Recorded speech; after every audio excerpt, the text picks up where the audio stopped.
ओम सूर्याय नमः। बोलिए श्री हरि विष्णु भगवान की जय। आज हम श्रवण करेंगे ज्येष्ठ मास कथा अध्याय 8। मित्रों, कथा को पूर्ण श्रद्धा और विश्वास के साथ पूरा श्रवण करें।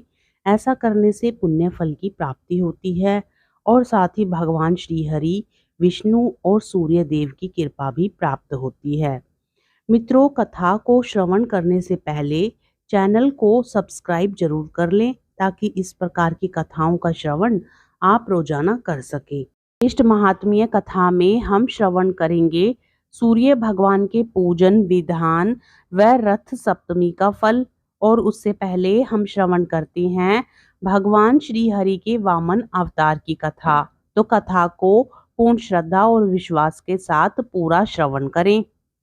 राजा बलि और वामन अवतार से जुड़ी कथा है। वामन देव भगवान विष्णु के अवतार हैं। असुरों के राजा बलि ने देवताओं को युद्ध में पराजित कर दिया था और स्वर्ग में अपने कब्जे में ले लिया था।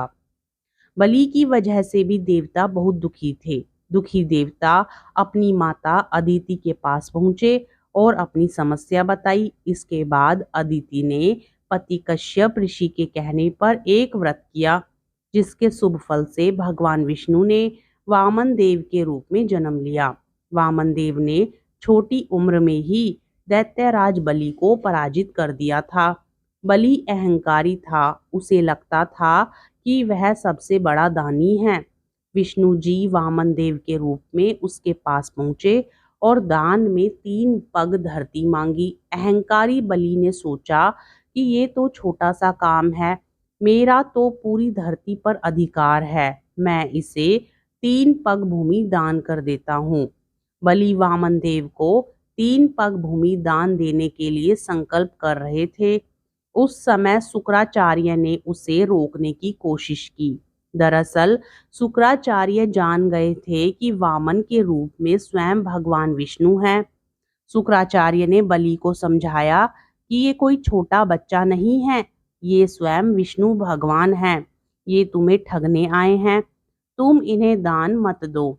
ये बात सुनकर बलि बोला कि अगर ये भगवान हैं और मेरे द्वार पर दान मांगने आए हैं तो भी मैं इन्हें मना नहीं कर सकता हूँ।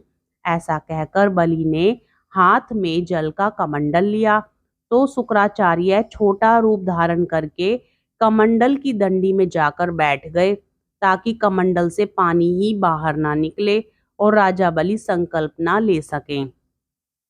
वामन देव शुक्राचार्य की योजना समझ गए। उन्होंने तुरंत ही एक पतली लकड़ी ली और कमंडल की दंडी में डाल दी, जिससे अंदर बैठे शुक्राचार्य की एक आंख फूट गई और वे तुरंत ही कमंडल से बाहर आ गए। इसके बाद राजा बलि ने वामन देव को 3 पग भूमि दान करने का संकल्प ले लिया।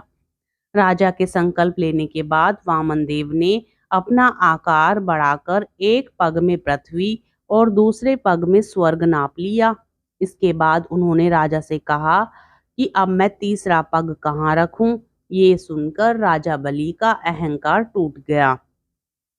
तब बलि ने कहा कि तीसरा पग आप मेरे सिर पर रख सकते हैं। बलि की दान वीरता देखकर वामन देव प्रसन्न हुए और उसे पाताल लोक का राजा बना दिया। जब भी कोई व्यक्ति अच्छा काम कर रहा हो तो उसे रोकना नहीं चाहिए।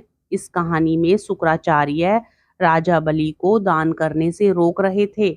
इस काम की वजह से उन्हें अपनी एक आंख खोनी पड़ी।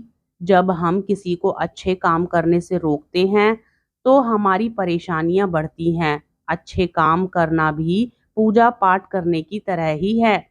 हमें भी नेक काम करते रहना चाहिए। तो आपको ये कथा कैसी लगी हमें कमेंट करके जरूर बताइएगा। अब सुनिए ज्येष्ठ महात्म में आगे की कथा। श्री कृष्ण कहते हैं कि हे पुत्र, माघ शुक्ल पंचमी को एक बार भोजन करके षष्ठी को नक्त व्रत करें। कोई पंचमी को और कोई षष्ठी को उपवास करना कहते हैं। षष्ठी के दिन उपवास कर सूर्य नारायण का अर्चन करें। रक्त चंदन, करवीर के पुष्प, गूगल, धूप और पायस नैवेद्य आदि से आदि 4 महीने सूर्य नारायण का पूजन करें और गोबर का प्राशन करें और यथाशक्ति ब्राह्मण भोजन कराएं। ज्येष्ठ आदि 4 महीने श्वेत चंदन, श्वेत पुष्प, अगर का धूप और उत्तम नैवेद्य सूर्य नारायण को अर्पित करें। पंचगव्य प्राशन करें और ब्राह्मणों को भोजन कराएं। अश्विन आदि 4 मास अगस्त्य पुष्प, अगर धूप और गुड़ के अपूप नैवेद्य और इक्षुरस सूर्य भगवान को समर्पण करें और यथाशक्ति ब्राह्मण भोजन कराएं। कुशा के जल से स्नान करें और कुशोदक ही प्राशन करें। व्रत की समाप्ति में रथ का दान करें और सूर्य भगवान की प्रसन्नता के लिए रथ यात्रा करें। इस रथ सप्तमी को जो उपवास करे वह धन, पुत्र, कीर्ति, विद्या, आरोग्य, आयुर्दाय और उत्तम कांति पाता है। हे पुत्र, तुम भी इस व्रत को करो जिससे तुम्हारा सब अभिष्ट सिद्ध हो। इतना कह शंख, चक्र, गदा और पद्म के धारण करने वाले श्री कृष्ण भगवान अंतर्धान हुए और उनकी आज्ञा पाकर सांब भी भक्ति से रथ सप्तमी का व्रत और सूर्य नारायण की आराधना करने में प्रवृत्त हुए और थोड़े ही काल में अपना मनोवांछित फल प्राप्त किया। बोलिए श्री हरि विष्णु भगवान की जय, सूर्य नारायण भगवान की जय।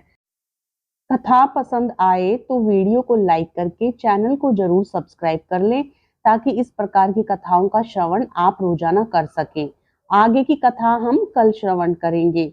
आज के लिए बस इतना ही। राधे राधे, जय श्री कृष्णा।